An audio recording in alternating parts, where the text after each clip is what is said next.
This is Python's Paradise. This is your host, Greg Gilbert, aka the Python Hyena. And folks, here we are, October 20th, 2021, 2 days before the release of 13 Fanboy, which is a film I am a co-producer on. But so is my guest. Folks, I welcome an awesome gentleman, Orlando Rodriguez. How do you do, Orlando? I'm doing well. Thank you, Greg, for having me on the show. Yeah, and look what I'm wearing. Oh, sweet. Nice. Yeah. That is Well, one of the better the one of the best posters that 13 Fanboy has. So I got it when Tom Matthews was still on there, so yeah. yeah.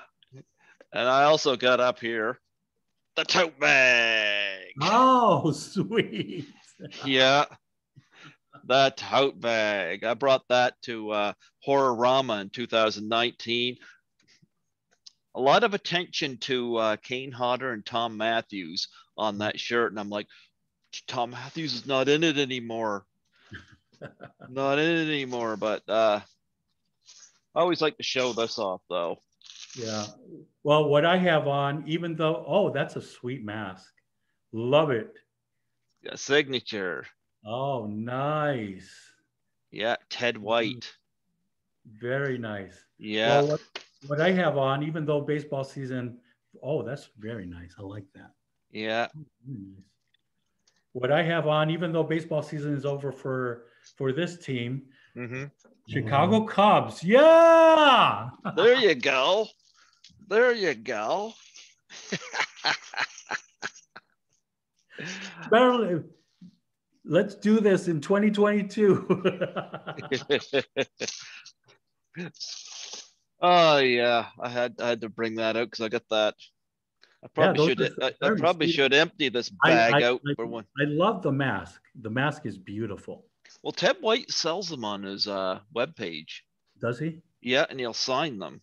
Okay, I'm gonna have to, because the only two people that I've really met from, actually three Jasons I've met, C.J. Graham, Kane Hodder, and Ken Kersinger.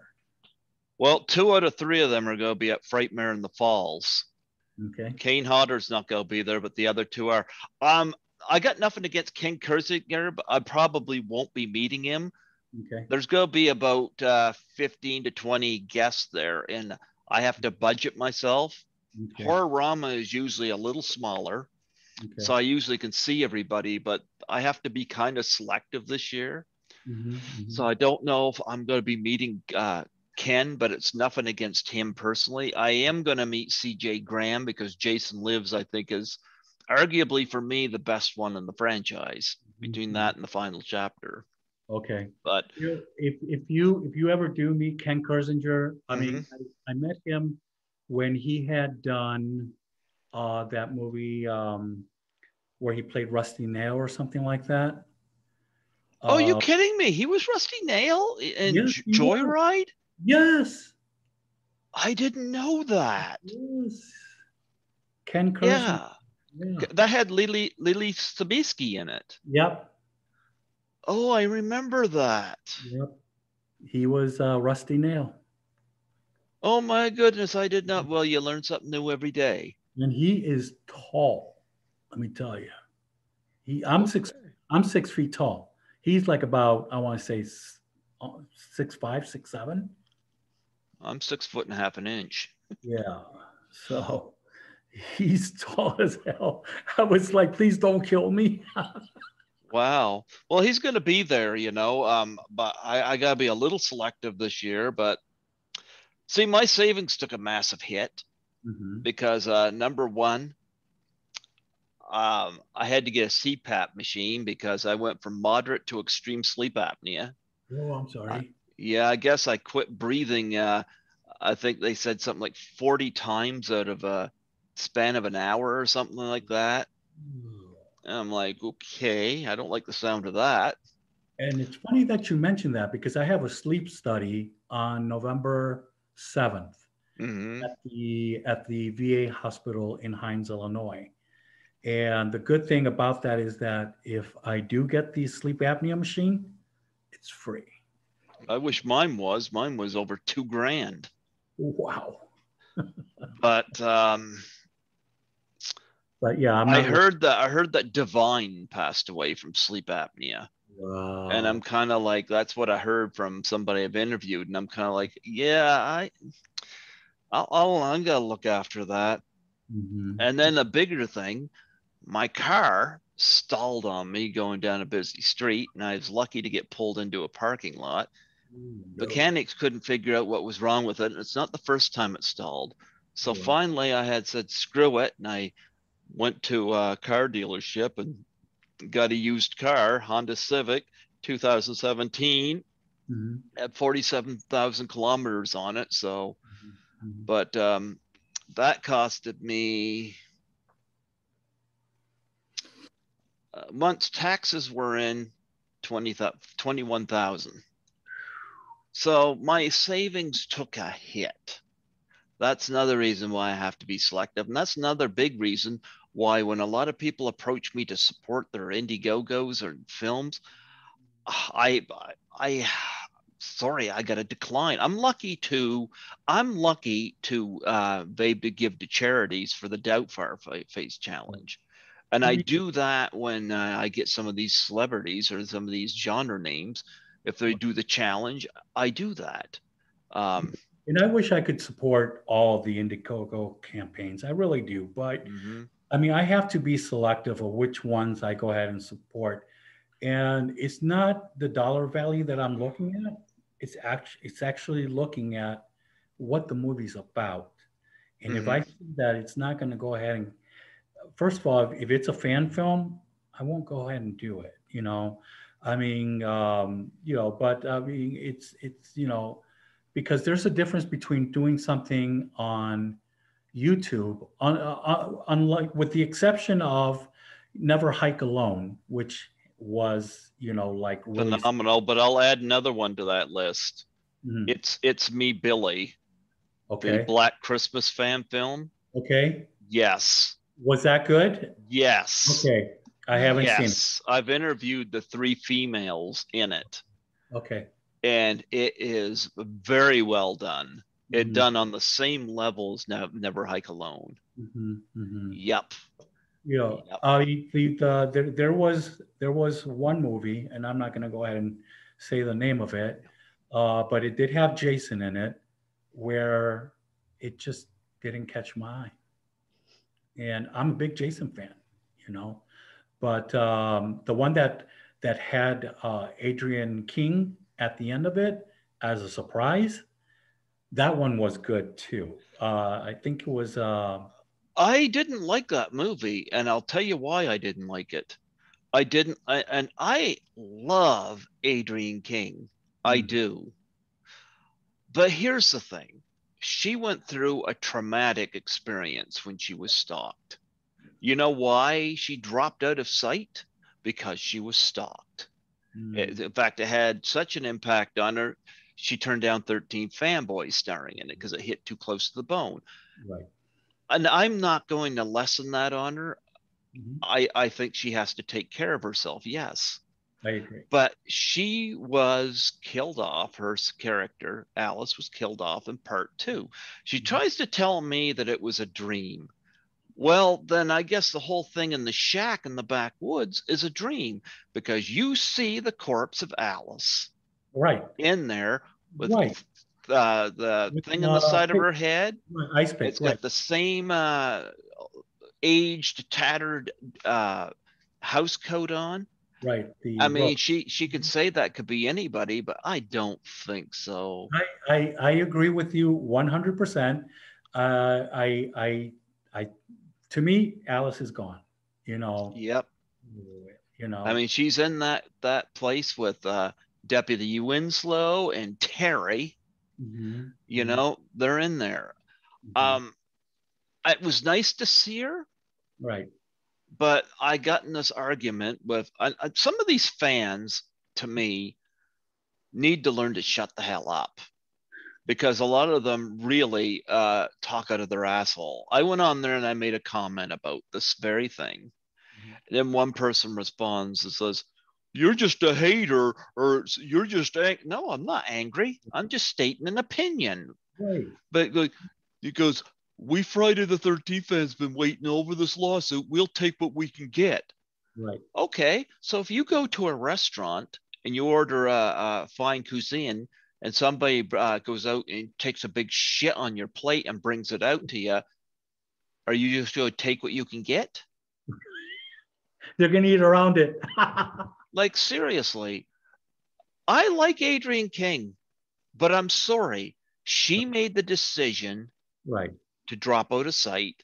Hmm. Alice was killed off. I agree. I agree. So I don't want to hear Alice still alive. Right, No, I mean, there's been McFarlane toys made of that scene, right, still with the body there. right. I'm That's what sorry. Vengeance 2, Bloodlines. Mm-hmm. I know that they're bringing Nikki, who got killed off in Friday 13th Part 6, Jason Lives, Yeah. got her face smashed in the RV trailer bathroom, Yeah. and they found her body along with Court. So all of a sudden, in how are you going to explain that in Vengeance 2 when they found her dead in the I movie? don't know. Like, I think a lot of these people, they get their friends together. A lot of them are playing dress up. Mhm, You can tell by the quality of a lot of them. mhm, You get some of these actors are able to bring into it. mhm, I think Never Hike Alone did it right. But you know that here's my argument mhm, with regards to Adrienne King. mhm. Alice is gone.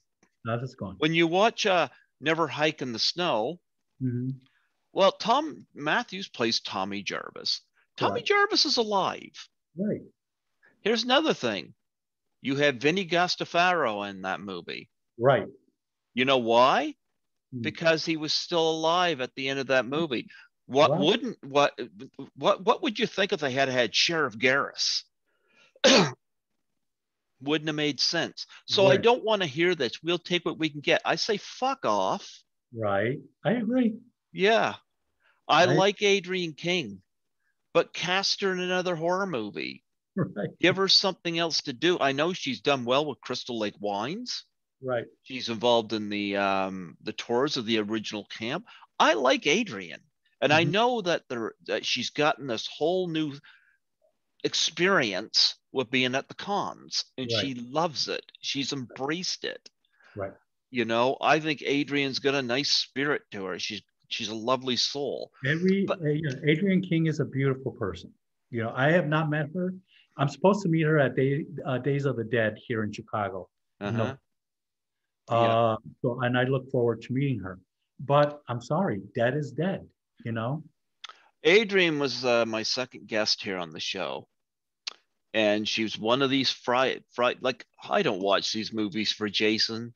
Mhm, I'm sorry. I have most of the movies I have a crush on at least one female.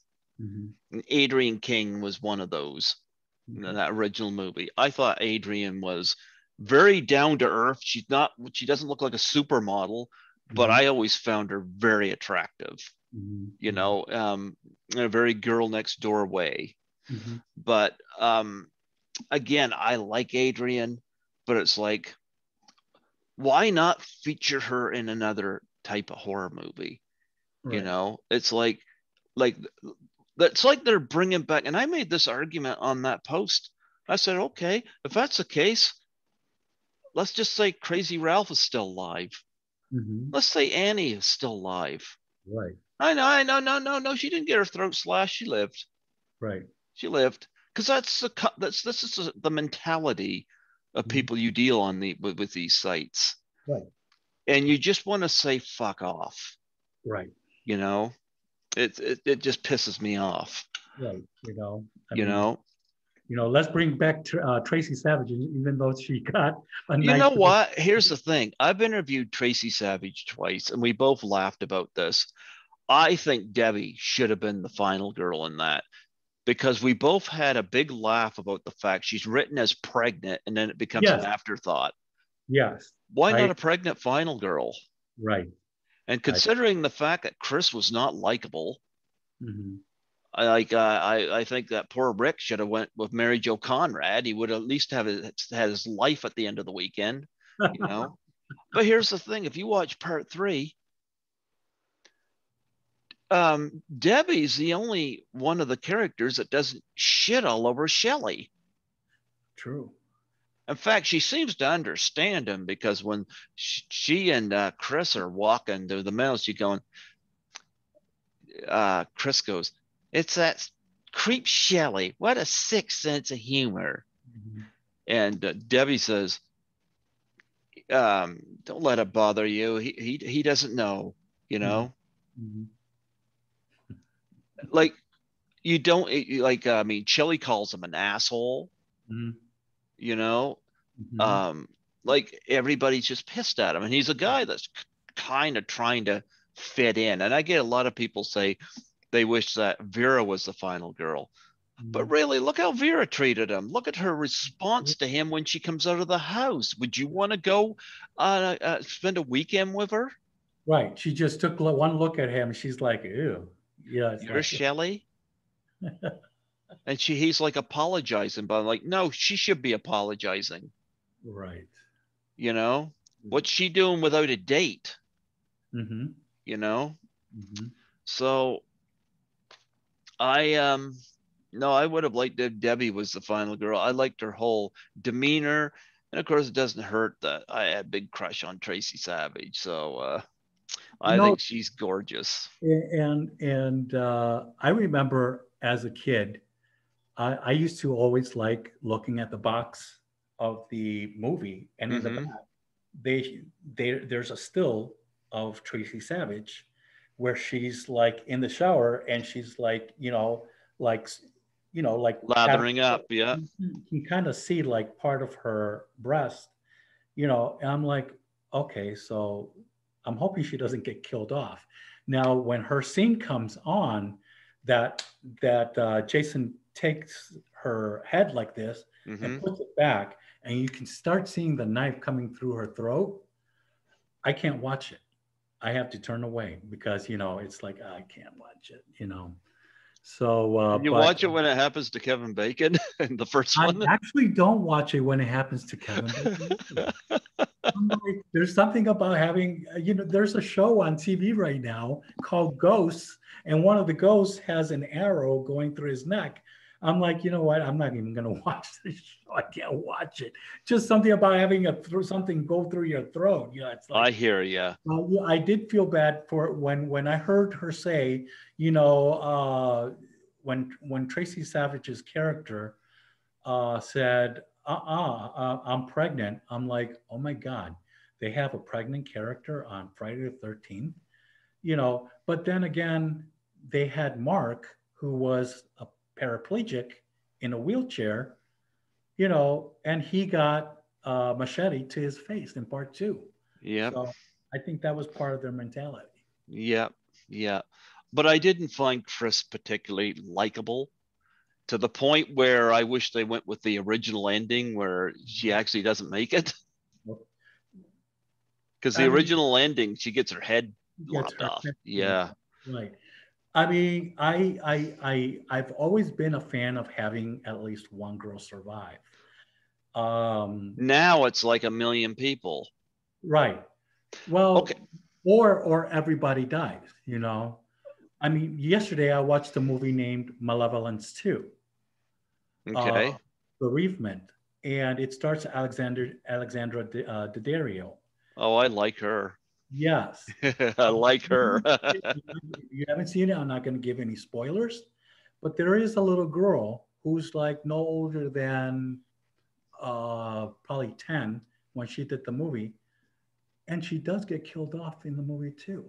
I'm like, what the hell? So Yeah. I'm like, okay, you know what? Moving on.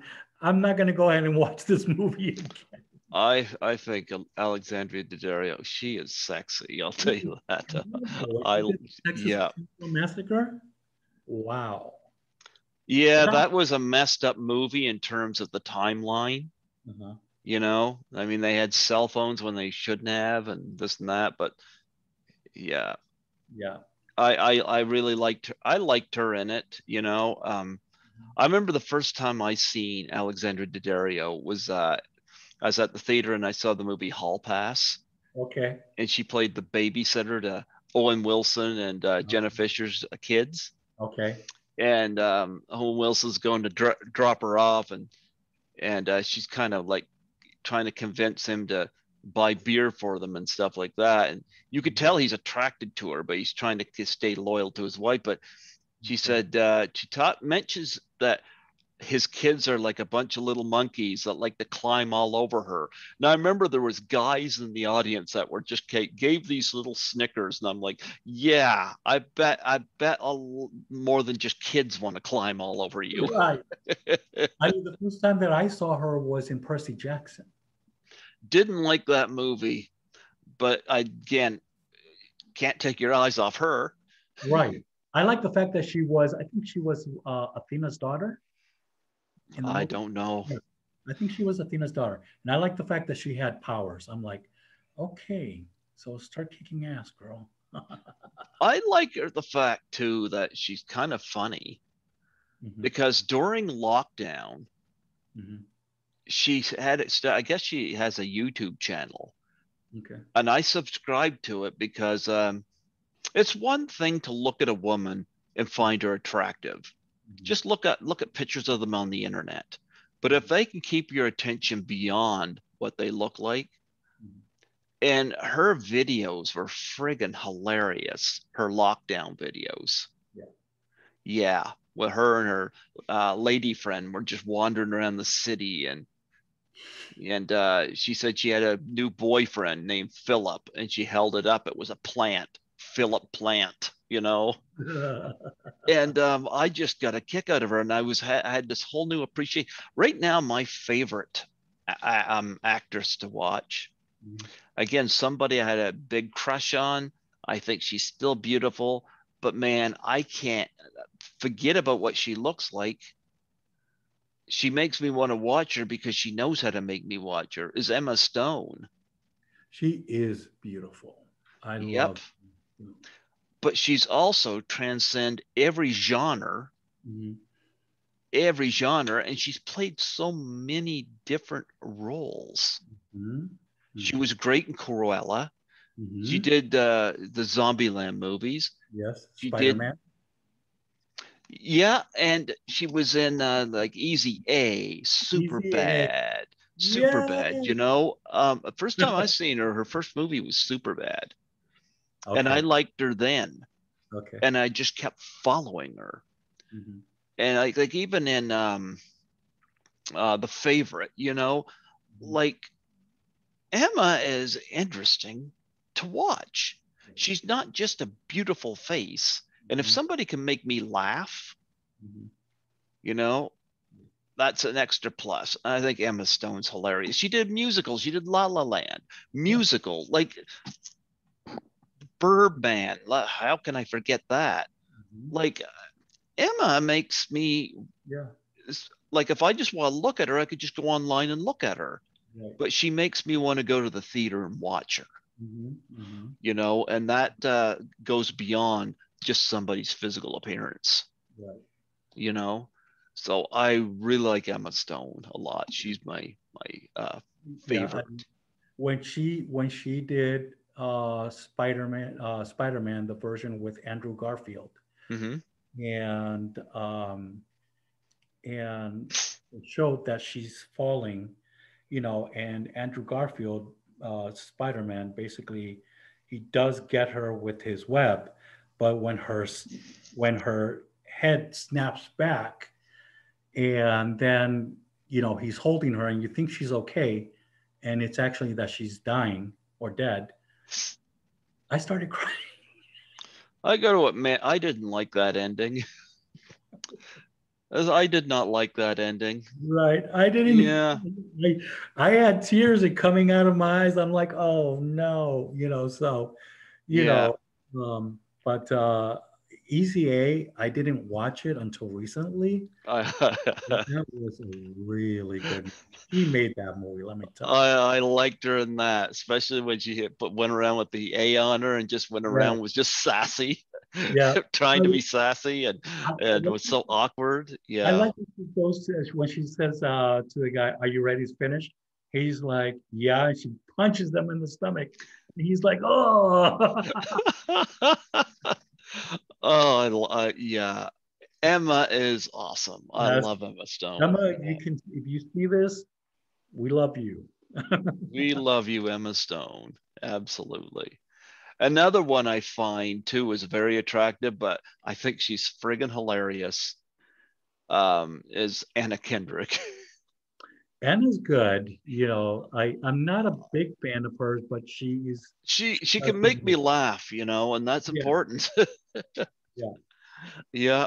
But Emma, I think, as an actress, Mhm, she can go beyond, like she can do different things. I went and saw Cruella this year. It was one of my favorite films of the year. mhm, mhm, And like I said, she was great in the role. I loved her in it mhm, because, when Glenn Close played Cruella, mhm. she played Cruella well, but because of Fatal Attraction, Glenn Close can play those kind of roles. Right. Watching Emma Stone play it, that was interesting, Yeah. So And she yeah. is signed on for Cruella too. Oh, she go do a second one, huh? Do a second one. Oh, nice, nice, nice. Yeah, I love Emma. Love Emma. But in 2 days we got 13 Fanboy coming out, and Oh, we're both co-producers on that. yes. Um, how did you first come across this project? So I came across 13 Fanboy when I joined Deborah Voorhees' share article. Mm-hmm. Um, it was not, it was basically in the talking stages at that point where Deborah Voorhees wanted to go ahead and see if the fans wanted to get involved in the Indiegogo campaign. And Jason Bradford would go ahead and start, you know, um, basically advertising it in the group. And I, I have always wanted to be a part of some horror movie. Mm-hmm. When I was a kid, I had told my mother that I wanted to go ahead and be an actor. And coming from a Latino family, first thing that she told me was like, you need to go ahead and put your nose in the books and, become a lawyer, become a doctor, blah, blah, blah. So, but it didn't take away from the fact that I loved horror movies and I still do. So I was like, okay, well, let me go ahead and see what these perks are. So I started looking at the perks and I saw the perk where you can have a line in the movie. I was like, okay, so I'm not going to go ahead and be a full blown actor, Hollywood, blah, But I was like, let me go ahead and do this. I wanted to go ahead and I wanted to be a part of the experience. I wanted to go ahead and also make sure that I I'm all about, I want to go ahead and when someone has a project and when someone has something that they want to go ahead and do to fulfill their dream, I want to be a part of that dream. And that's what I look at, you know, Deborah's um, whole thing for doing this movie because she wanted to go ahead and do something that she had experienced as an actress, where she was being stalked by some psychotic person, either sending her messages or calling her. So I jumped at the chance of having that line in the movie. So I did get the perk. So I'm also, besides being a co-producer, I'm also one of the secondary actors on the movie. And I do get credited as one of the actors, and I am on the IMDb website. as an actor and producer of the movie. So that's how I got involved in it. Okay. Um, did you have experience acting before? Because I know you have a bit part in this film. So acting, like being on the television screen, being in on the big screen, no. My only acting that I've done, for example, is like talent shows in school. In seventh grade, my teacher, Mr. Randazzo, um, in Chicago, I attended John Palmer Elementary School, and he would put on every year a play. So he did Gilbert and Sullivan's The Mikado Mm-hmm. when I was in seventh grade. And I didn't get one of the lead roles. I got one of the secondary roles as one of the gentlemen from Japan. And even though I didn't go ahead and get one of the primary roles, I stood out because the thing is, I was this one Japanese gentleman who basically, you want to say he was kind of clueless. So while everyone else is running up on stage, my character is like, just like, and then when he realizes it, he runs, joins everybody on stage.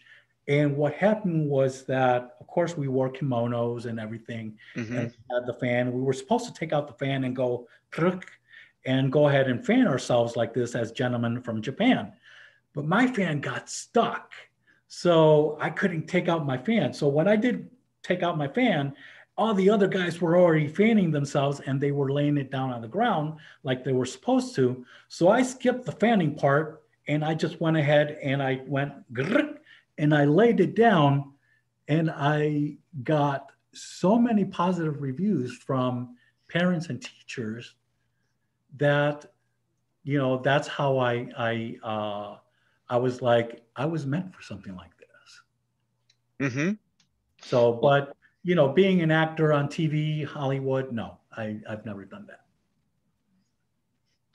well, you know what? You did get the chance to be part of 13 Fanboy. And like us all, it like you and I are both co-producers. How I got wind of it is Debbie Sue's been on my show 4 times, and I think it was on that third interview Mhm. she had hinted about this. I don't know if my podcast was the first one that she mentioned it on. I'm not going to take credit for that, but it but nonetheless, um, she come on, she mentioned it, and then when she started rattling off the names that was going to be in it, the moment she mentioned Tracy Savage's name, it's like, okay, okay, I took the bait. Oh yeah, Tracy Savage was. I've had Tracy Savage on here a couple times, and I told her, I said, you know how much money I spent on that movie because of you. Yeah. And I'm gonna, you know, I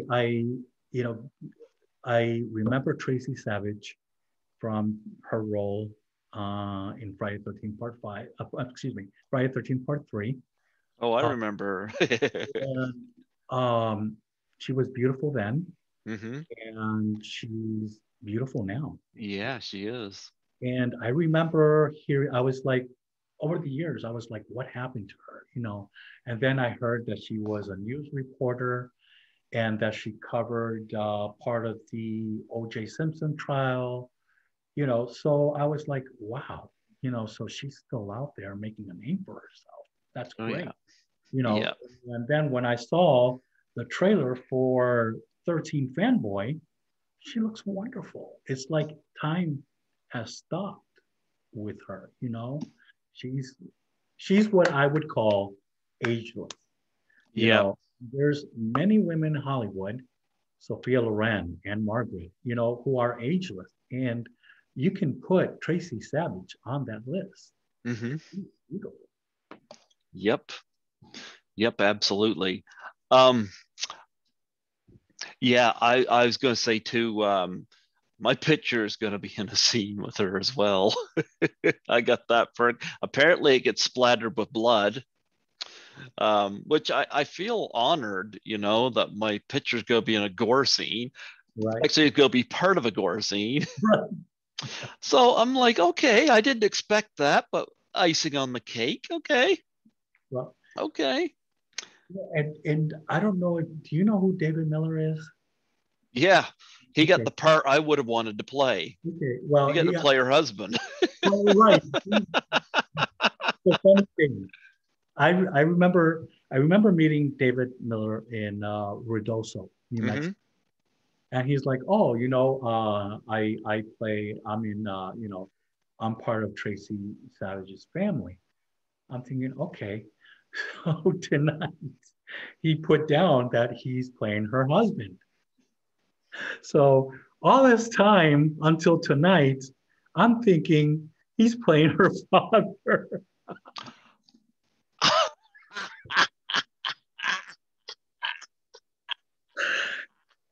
Before we started the interview tonight, he actually sent me a message. I don't know what it says yet. I did tell him, please don't take this the wrong way, but I thought you were actually Tracy Savage's father in the movie. Jeepers, I wish I had known this beforehand. I could have meddled. I could have told Debbie Sue to have Dave Miller play her father, and I could play the husband. There you go. Of course, I had no way of getting to New Mexico, so I would have to be Right. on a Zoom business trip. Actually, I would have to find a way to make it down there. Right. Yes, I'd have to find a way. I could not resist being in a scene with Tracy Savage. Yeah. Yeah. Yeah. Yeah, Tracy was fun to interview, and I didn't hold back. I think she's one of the most beautiful women I ever seen, and Yeah. I wasn't long telling her that. And I'm sure you've seen the trailer where she's like, she pulls out the bikini that she wore in Friday 13th Part 3, and she's like, the blue bikini, you know. I'm like, okay, I got girl. a story behind that. I Okay. shared this with her. Debbie Sue had said on the Indiegogo that during extra funds they thinking about selling props from the film, and one of the props that they're planning to sell is Tracy Savage's outfit. Okay. And I said to Tracy Savage, it's like, you know, I got involved with this film because of you, but your dress is tempting for me to purchase. It's tempting, but if something happens, like I died or something, and people found that in my possession, and people get this Norman Bates vibe of me, I don't know how I could explain that. Actually, Debbie Sue thought it was funny. Tracy Savage did not bothered at all if I purchased it, but I'm kind of like, yeah, what do I do about that? I got to think about these things, you I would know? I wouldn't even want to. If I was there, if I saw that that you had passed away and they found a blue bikini in your home, I wouldn't. I don't know what I would. I mean, I would probably be sad that you died, but at the same time, I would be I'll proud. have to put a tag on it saying Skittles, my cat's hammock. Oh my God. I have tears coming out of my eyes right now because I mean it's like I'm just imagining. I'm just imagining they would probably think that you wear the blue bikini at your home when you're. Yeah, I have to think about things like that. So yeah, I might not make that purchase, you know. It's Oh, tempting, but I might have to think about the explanation. Yes. Oh, start writing a letter right now, Yeah, Very yeah. curious because Tracy Savage wore it in Friday 13th Part 3.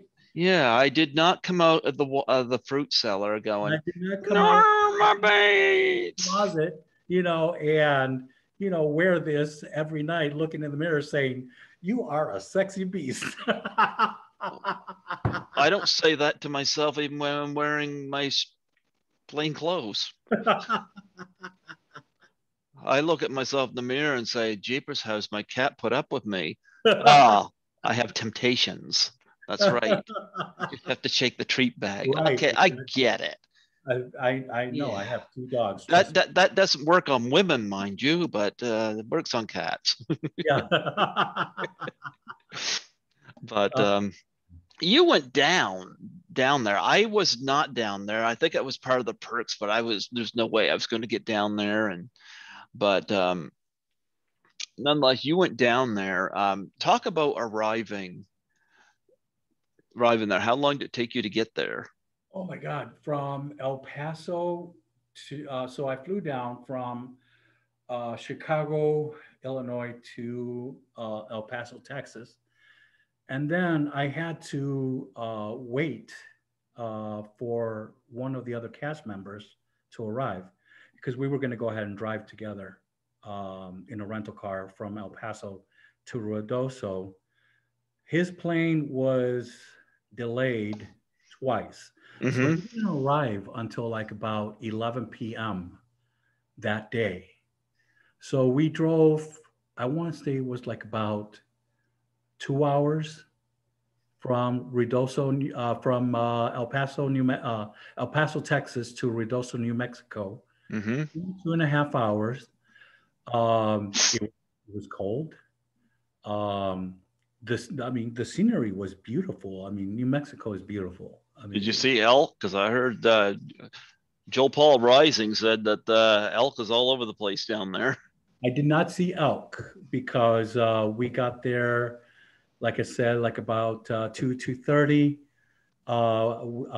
Me and Darren Barcombe, we stayed at this one hotel somewhere in Ruidoso, and only thing I was thinking about was going to bed because the next day we had to be up extremely early for our stage call Mm-hmm. at the location where we were supposed to be at. Um, Unfortunately, that's another faux pas right there, where because we we got we received the wrong address where we were supposed to go to, and so it diverted us to another place, and so we had trouble communicating with Pamela uh, and Deborah because over there something about being, of course, in the mountains of New Mexico.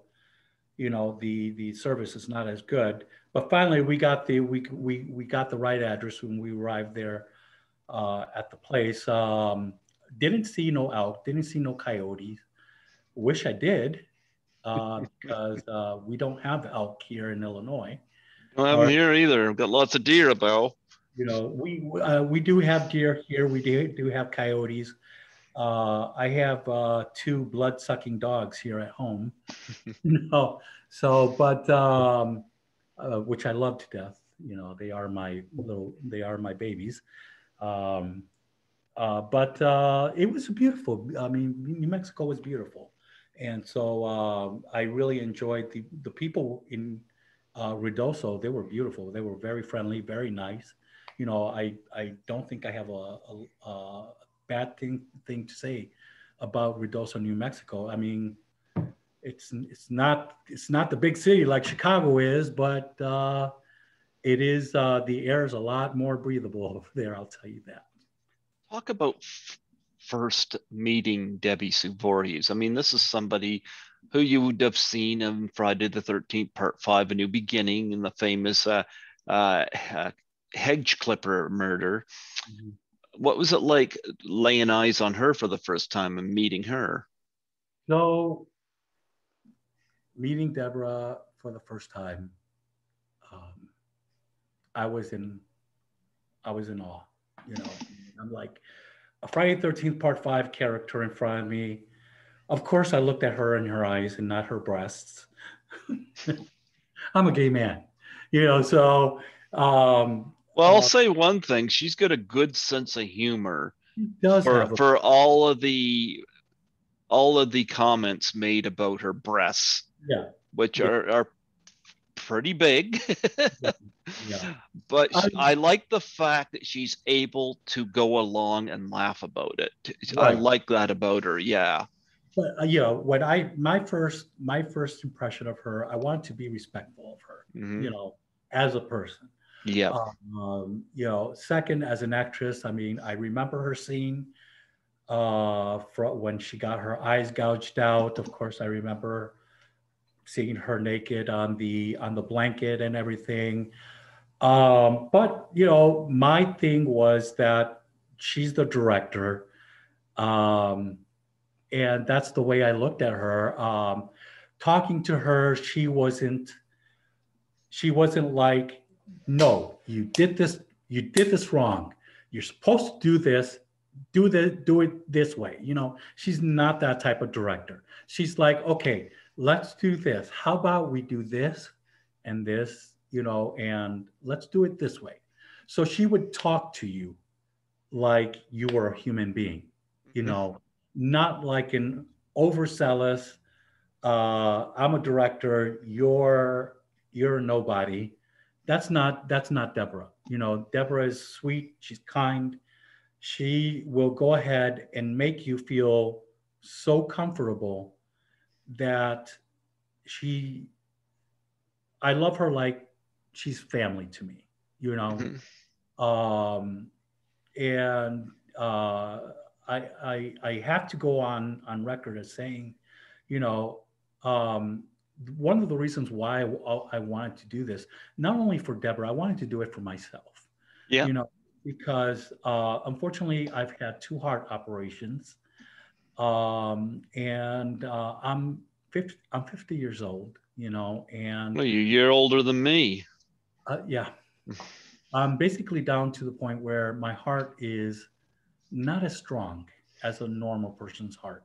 So Hmm. I wanted to go ahead and leave a legacy for myself. I wanted to go ahead and leave something that if in a year, 2 years, 5 years down the road, I pass away, people can go ahead and look back on it and say, Hmm. oh, there's Orlando.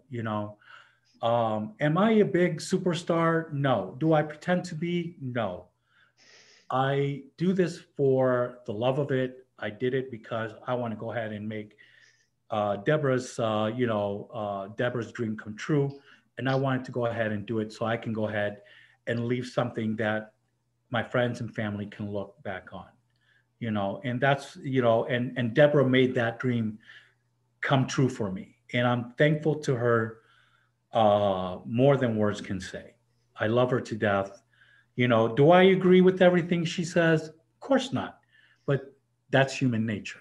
Hmm. You know, doesn't stop me from loving her as the person that she is, and that's the important thing. Talk because I know you're on screen in this movie. Talk about your role and who you get to work with in it. So I'm a photographer Hmm. by the name of Jason Gennario, Okay. um, and basically, who I have the most contact in this movie with is Haley Greenbauer. Okay. Yep. So basically, Haley, um, one of the people from the Friday 13th movies has gone missing. Hmm. And so I'm this, I want to say, I mean, it's not as important as Gail Weathers from the Scream movies, but I'm kind of like, let's say, photographer slash. What about Gale Thunderstorm from Scary Movie? Do I have to lick anyone's finger?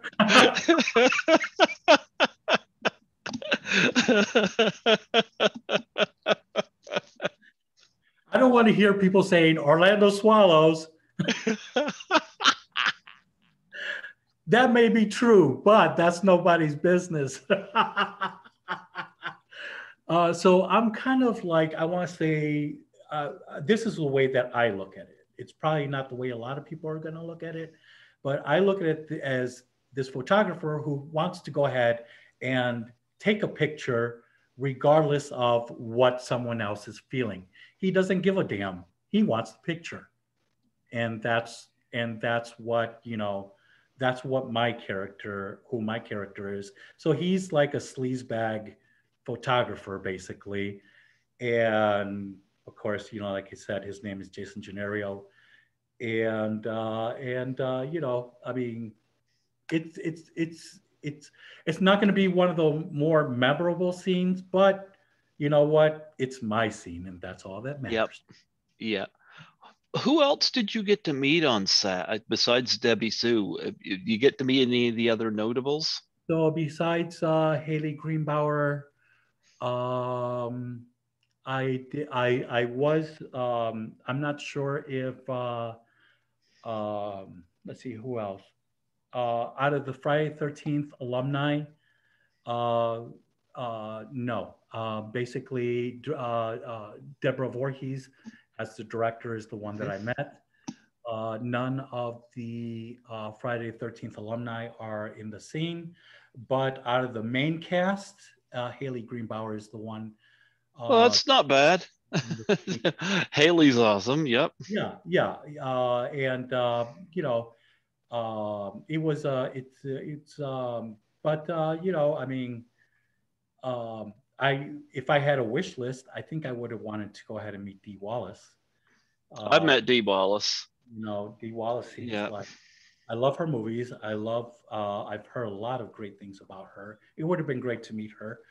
I It, had her on here and I met her at Horrorama 2018. okay, okay. Yeah. Yeah, I've What met. I remember most about her, it's the first time I've been to a con where somebody had a debit machine Oh, at their table. I'd never seen that before. I wish more of them would do that, because yeah, I I'm not agree. somebody who carries cash. So Right. Same thing here. yeah. But I've met C.J. Graham. I've met Kane Hodder at some of the conventions. At Flashback Week in Chicago Horror Con in Rosemont, Illinois. Mm-hmm. Now I met Ron Sloan, Dick Wien, Carol Locatel. Big kiss for you if you see this podcast. Ron Sloan, yeah, big kiss to you too, Ron. And you met Melanie Kenneman, and for I met me, Melanie. I say gigantic big kiss. Yes.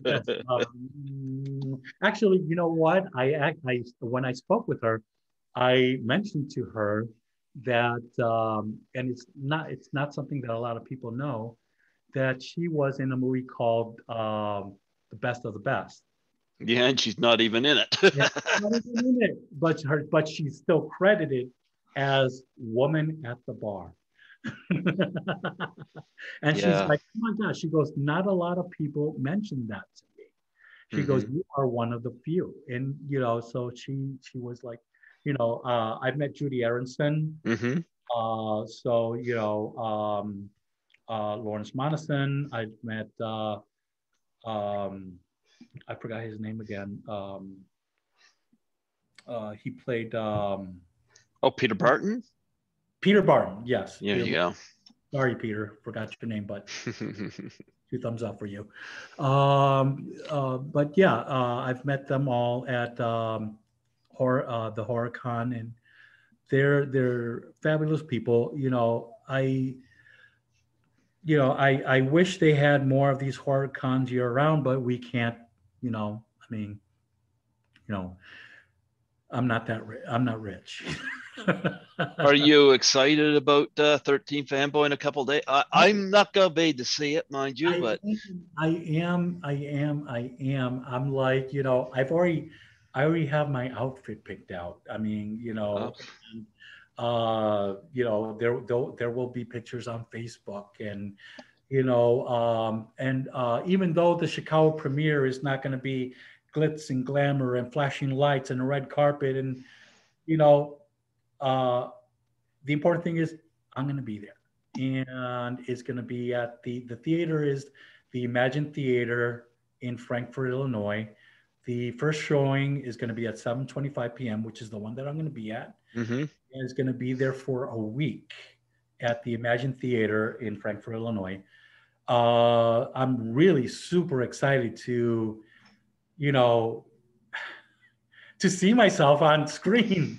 I mean, sure, I want to see, Deborah Voorhees and Dee Wallace on the screen and everybody else that was involved in the movie. But I'm really like, so stoked because I'm like, oh my God, I'm going to be on a big screen in the theater, and how many people do I know of that can go ahead and say that? Not a lot. So I'm really proud of myself, that I'm going to be, in this. So, and I really hope for a very successful movie because, if it's going to be success, if it is successful, I'm sure that hopefully there will be a 13 Fanboy part two, and whether I make it or not, that's to be seen. Maybe they could bring Danielle Harris into the second one. It would be great to have Danielle Harris. Unfortunately, I think that she's one of the actresses who, got the short end of the stick as far as Halloween. Yeah, I I'm agree. I not agree. talking about Yep. Rob Zombie's Halloween. I'm talking about the, Halloween 4 and 5. Yep. Yep. Uh, and I would have loved to see her in Halloween 6. I would have too. Yep. And I think that if they bring her on along with Josh Hartnett to Halloween Ends, that's going to be awesome because they need to acknowledge their characters in the Halloween movie, even though they Well, were killed off. But that's another timeline.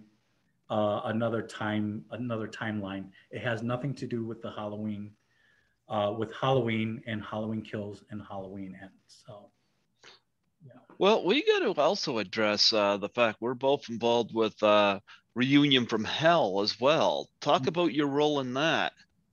So, my role um, uh, in that movie was that I am playing a cop, basically. Um, uh, I think it's Inspector Shivers or something like that. And so it's a short role, Hmm. about maybe 2, 3 lines. Hmm. You know, I don't know if I die or not. Do you get to work with because I haven't seen it yet, but I've had um, Hayden Newman on here a couple times. Did Uh-huh. you get to work with Kathy Powdwell?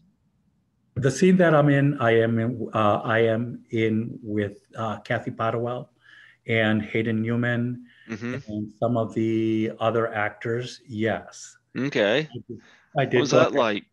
Oh my God, Kathy Potterwell is wonderful. She's Hmm. beautiful.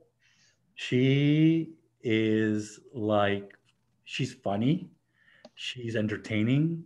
I love being on there with her. As a matter of fact, I turned into a total geek because I'm like, oh my God, Kathy Potterwell from Night of the Demons. And she was like, yes. I'm like, I was like, oh my God, it is such an honor to meet you. She goes, okay. She goes, I'm an ordinary, and she was like, I'm an ordinary person just like you are.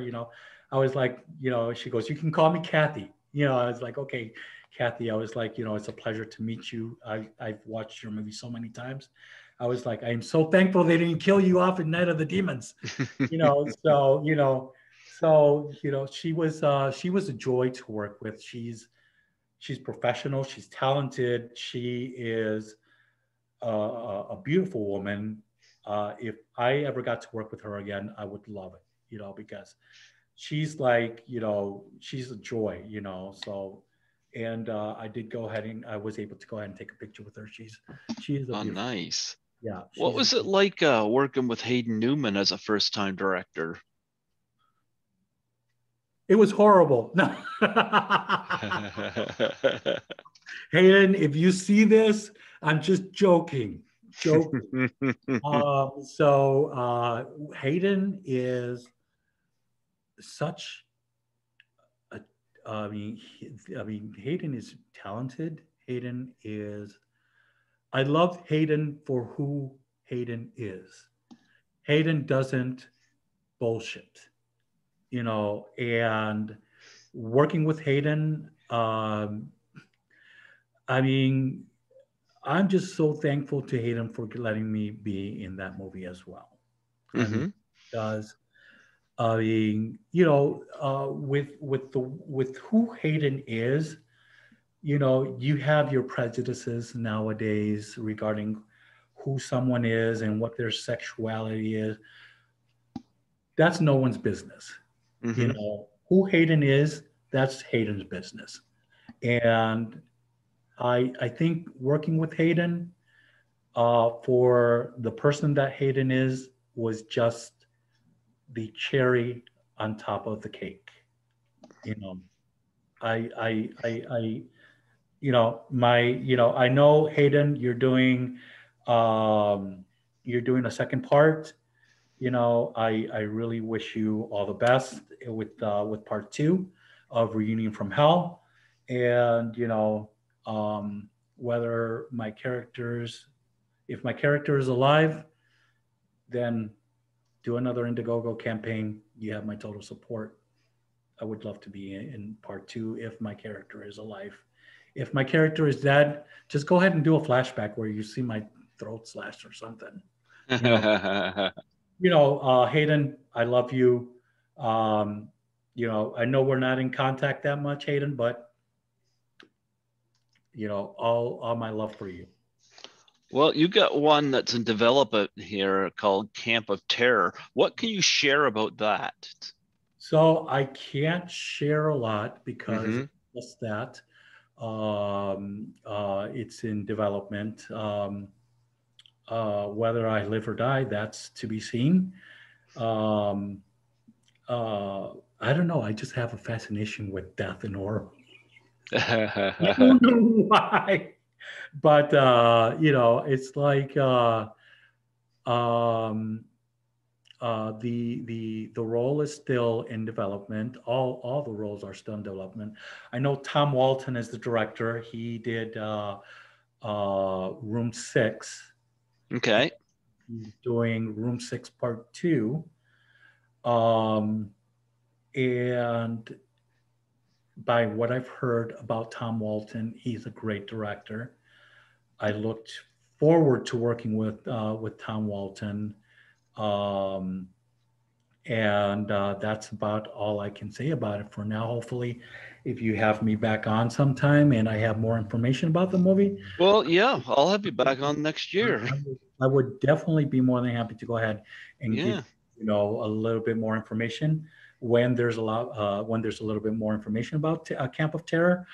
I am psyched about it. I've told Tom Walton. As a matter of fact, I was in contact with Tom Walton today. Um, I was offered a role in another movie um, regarding Amityville, but unfortunately, I didn't. Um, I'm the kind of person that I remain faithful to the director of the movie. If I believe that they have something good going on, you have my full attention. I'll open up my wallet to your dream. Um, and unfortunately, the Amityville movie, I'm I'm already involved with Tom Walton in that Hmm. movie, and I'm not going to go ahead and derail from that. And I No, I don't blame you. Yeah. Tom Walton, you have my 100% support on your movie, and I look forward to when we begin filming and seeing what my character development is. And I know that there is going to be a second Indiegogo campaign for Camp of Terror. I Mm-hmm. just go ahead and bring that out. Um, Unfortunately, they didn't go ahead and meet their goal, but hopefully, with the second one in the Indiegogo campaign, the Tom Walton and the cast and crew will be able to meet that, and then we'll get the ball rolling on filming and go from there. But once he lets me know that the Camp of Terror second Indiegogo campaign is up and alive, I will go ahead and put out the information out there as well. So that way, people can go on Indiegogo and hopefully support it. Do you have any charities that you're involved in that you would like to plug on here? I don't have any charities, but I know that you do have the one for Oh, the Doubtfire Face Challenge? Doubtfire, Miss Doubtfire for suicide awareness. I want to go ahead and go on the record again, as telling, uh, people commit, suicide, unfortunately, due to, various reasons. One of the things is that, suicide awareness for veterans in the United States. Veterans commit suicide every 21 minutes. Oh, And unfortunately, that is a reality that is, heartbreaking for people who have served their nation, in defense of freedom, um, and I want to go ahead and say, support the Doubtfire, the Miss Doubtfire suicide. I'm sorry, excuse me, the Miss Doubtfire suicide prevention awareness. What you call it, charity, because even though it might not affect you, it could affect someone that you love. We don't know who's going through depression. We don't know who's going through hard times. So even though it is not you, you never know what's going on through someone that you love, family or friend, So I just want to go ahead and say, I hope more people go ahead and do the Miss Doubtfire suicide prevention awareness campaign. So that way, we can go ahead and avoid more tragedies like the one that, were lost unfortunately Robin Williams, Robin yeah. Williams, Well, unfortunately. I'm a co-producer on this movie, and as you are, I know Ron Sloan did the challenge. Mhm.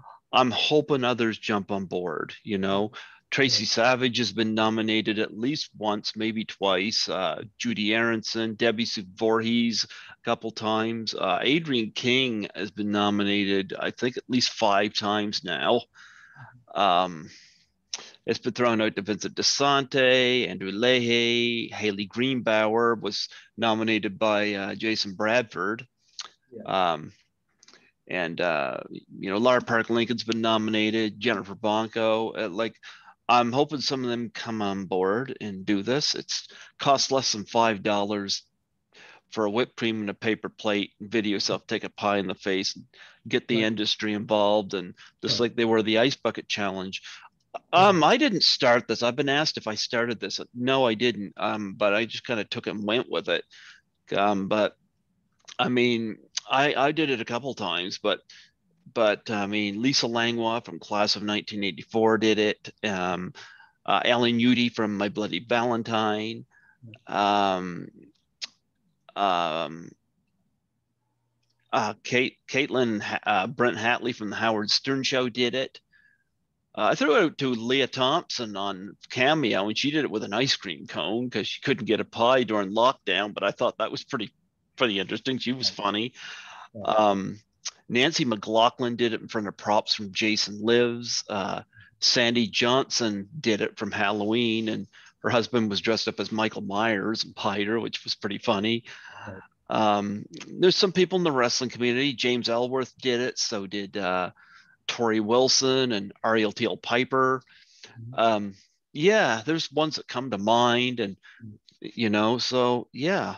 Now, I remember the name of the actress from Nightmare on Elm Street 4, The Dream Master, Brooke Thies. Oh, I, Brooke Thieves. Oh, yeah, yes.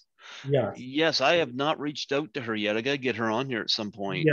As a matter of fact, so she's beautiful woman, beautiful, beautiful. I mean, I love you, Brooke.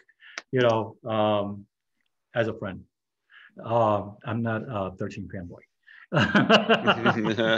um, I'm in 13 fanboy, but I'm not a 13 fanboy. But Brooke Thies, I know that she does.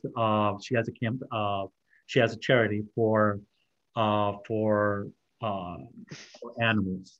So, and I'm planning on donating to her cause because I'm an animal lover myself. I have two dogs. Hmm. Uh, and one thing that hurts me is that to see animals out on the street, dying of hunger Yep. or abuse, neglect, things like that. So I'm going to go ahead and donate to her campaign. But hopefully, Brooke, if you see this, if you can please donate to or do the Miss Doubtfire suicide awareness prevention, please do so. I implore you to please do it because this is for a good cause. Like Greg said, for the cost of $5 and putting some whipped cream on a plate and just putting it on your face, that can be cleaned off. Unfortunately, bringing back someone who has committed suicide, that can be brought back.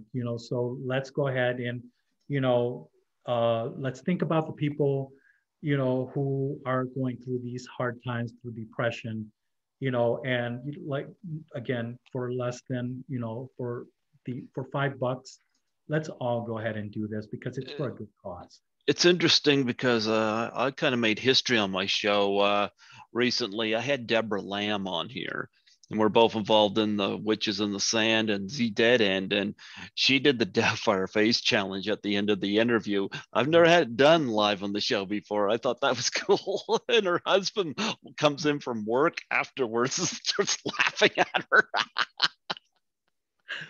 I, He looks at her, and she's got the pie in her face. He looks at her and he says, "Have you done it yet?" Oh, that was funny. That was like, what funny. do you think? Well, Now, Orlando, it was wonderful having you. shaving cream. I want to use shaving cream. I would use whipped cream or Cool Whip. That's even better. It's fat free. There you So go. There you go. Well, it was wonderful having you come on here today, and I hope you enjoy 13 Fanboy. I'll probably see it when it comes on Blu-ray. okay. I don't do streaming here, and because I'm not set up for it, and if it's not going to be in a theater near me, I'm not going to see it until the Blu-ray. I will get the Blu-ray though, but I'll say this: I'm looking forward to seeing it, and forward to seeing my name on there and my picture in the movie. So. Yeah, so I'm looking forward to it, and I'm pretty sure you are as well. I am, and thank you, Greg, for having me on here. Thank you for your friendship, and I look forward to hopefully being back on sometime. And give me a call sometime. You have my number, okay? Sure. Well, you know what? Next year around this time, I'll have you back for an update, and talk about Camp of Terror and uh, and see how that goes. By then, we should both have seen 13 Fanboy, and we should have both seen Reviewing from Hell, and we can talk about those. So yeah. Okay. But you're a valuable part of 13 Fanboy, So are and you. like myself, you're a co-producer, so I know what you put into this movie, and it's appreciated by me, and I'm sure others as well. So I salute you on that, and being a veteran, I applaud you for your service. Thank you. And I, I mean, thank you for your part in 13 Fanboy, and regardless of whether you're just the co-producer, it's still a big part. Thank you for what you did, and thank you for what you're doing with the Miss Doubtfire suicide prevention awareness campaign. Well, in terms of me being in there, I always tell people thank Tracy Savage, because had that name not I'm hoping to get Tracy Savage to do the Doubtfire Face challenge. I mean, she's kind of responsible for me getting into this. So yeah, I'm sure she'll do it. Yeah. Got a great heart. Yeah, well, she's a lovely person. Absolutely. Yeah. I've had her on here a couple times. Love talking to her. Mm-hmm. But anyway, I bid you a good night, because I have another 13 Fanboy person coming on here very, very shortly. So to everyone in Canada, if you do get the chance to see 13 Fanboy, please watch it. My friend here, Greg, he's a co-producer. Thank you again to everyone in Canada. Hopefully, one day I'll go to Canada. I've been to Windsor, lovely city, but much love from Aurora, Illinois, and a big kiss from this Hispanic out here in the United States. You take care, and God bless you. Thank you. Bye-bye. Yep.